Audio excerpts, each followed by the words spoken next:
just want to make this clear. I'm not saying that Seiya Suzuki is the best player in the world.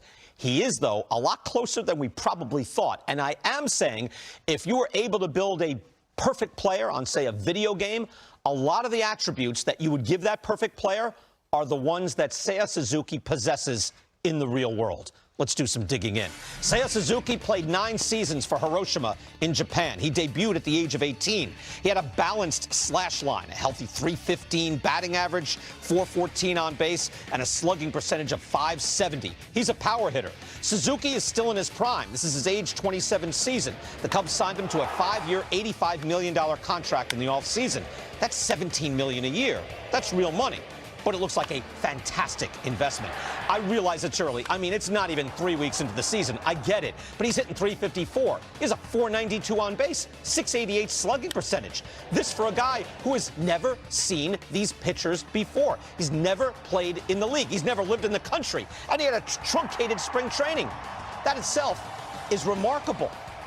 If this were the old days, that's about all we'd have beyond the scouting reports. But we now have precise process stats and measurements, and they all speak to a player with exceptional skills. Let's start with something vitally important. Despite being brand new to the league, Suzuki knows the U.S. Major League strike zone, and I mean, he knows it better than anyone in the game already. Suzuki is number one in O swing percentage. That's not swinging at pitches outside the strike zone, O being outside. The top 4 in baseball, Suzuki, Alex Bregman, Pavin Smith of the Diamondbacks, and last year's number 1, Juan Soto. Now, maybe Suzuki doesn't stay number 1, but the plate discipline is the type of process skill that has staying power. Suzuki is extraordinarily patient.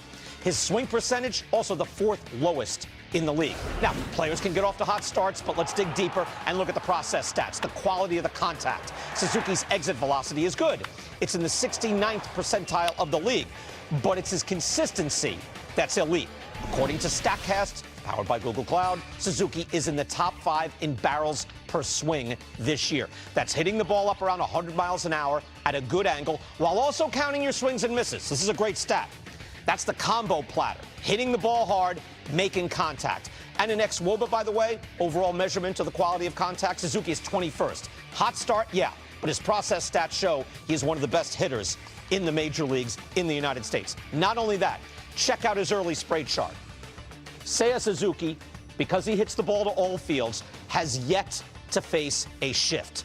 He hits the ball to all fields. He pulls the ball only 24% of the time. League average is 37. He hits it straight away 36% of the time. He hits it to the opposite field 39% of the time.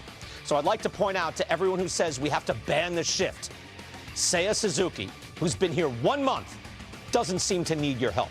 Some major league players can hit the ball to all fields. This guy can.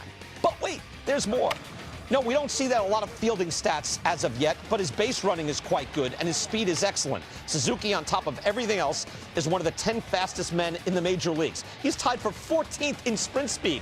So I will say, he doesn't seem to pitch, fellas. But other than that, he's made a remarkable debut in the United States, and the skill set seems to be built for the long haul. Ruben, your thoughts on what you've seen of Seiya Suzuki? I mean, he's an outstanding ball player. There's no question about it. And he's progressed. You know, when he was very, very young, I mean, he struck out a lot. He swung out of the zone.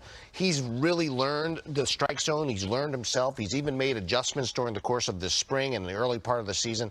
But it is just 1 month. And at some point, major league pitchers will exploit some weakness that he has, and they will bounce on it, and they will work on it until he makes the adjustment back. Now, can he make that adjustment back? I think he probably will, but there are going to be some times when he's going to struggle, and it will be interesting to see how he adjusts once the pitchers do adjust on him. You know, I figured that, too, that they're going to find some place on him, but the fact that he's number 1 in recognizing pitches in or out of the strike zone seems to be like a remarkable intellectual skill. So just to Ruben's point, I was curious, after 16 games, first 16 games of your career, OPS, he's among the leaders of all time. But when you look at who else is among the leaders all time, you know, these are not guys who end up going to the Hall of Fame. There is adjustments made by the pitchers. Now, if I were going to be encouraged about Suzuki, and I am, it's all the things you said. Brian, there are certain things that are more slump-proof. If you're not swinging outside the zone, if you're using the entire field, if your legs could get you a hit or two a week or a month. So there's some stuff there to suggest, will he keep an 1,100 OPS? No. But that he should be a good offensive player. But just to pump the brakes a little, I wanted to look at other people whose first 16 games were outstanding. Yeah, but vastly different skill set. Yasiel Puig, he's a completely But Aledmys Diaz was a guy player. with some speed and used the whole field and stuff like that. Again, I wonder, do you ever see a guy with swing percentage, with super elite plate discipline, where that falls off? I don't think we've seen that. If a guy doesn't have it, he rarely gets it. If he has it, but he doesn't lose it. Was on your list, and I don't think anyone would think that Pavin Smith is a great offensive player, right? That's true. It might be by the end of the year, but he's done this in week 1. He was telling the New York Times, he was excited to see Brandon Woodruff saying, I've never seen a pitch like that. There's all pitches he's never seen anything like he's seen in the United States, and yet he seems to be doing very well. Pitch recognition is a huge one, and for him to be able to barrel the ball consistently the way he has so far, that's pretty impressive. Again, I don't know how long he can do this for, because this is a very long season, and I know he's gone through that in Japan, but he's going to have to make some adjustments, and soon these pitchers are going to find that weakness, I believe.